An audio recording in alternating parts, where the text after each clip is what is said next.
আমাকে অনেক কয় খালি খারাপ খবর শোনান দাদা ভিডিওত। আজকে একটা ভালো খবর শোনাবো। হ্যাঁ বলেন তো, আমাদের জন্য বাংলাদেশের জন্য সবচেয়ে ভালো খবর কি হইতে পারে?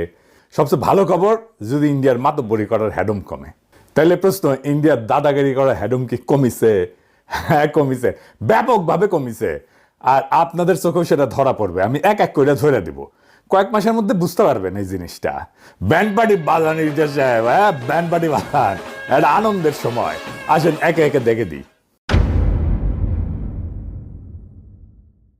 আমেরিকার পররাষ্ট্রমন্ত্রী মার্কো রুবিও দিল্লিতে নায়ার গেছিল কয়েকদিন আগে বউরে নিয়ে, জানেন তো কেন গেছিলেন জানেন? কোয়াডের পররাষ্ট্রমন্ত্রী পর্যায়ের একটা বৈঠক চলতেছে। বাইরে থেকে দেখলে মনে হয় ভারত আমেরিকার সম্পর্ক ফুরফুরা একেবারে চরম রোমান্টিক, কিন্তু ভিতরের গল্প সম্পূর্ণ উল্টা। পুরো ব্যাপারটা খুলে বললে আপনারাও টাসকি খেয়ে যাবেন। আজকে আমরা বুঝবো কোয়াড কেন মরিছে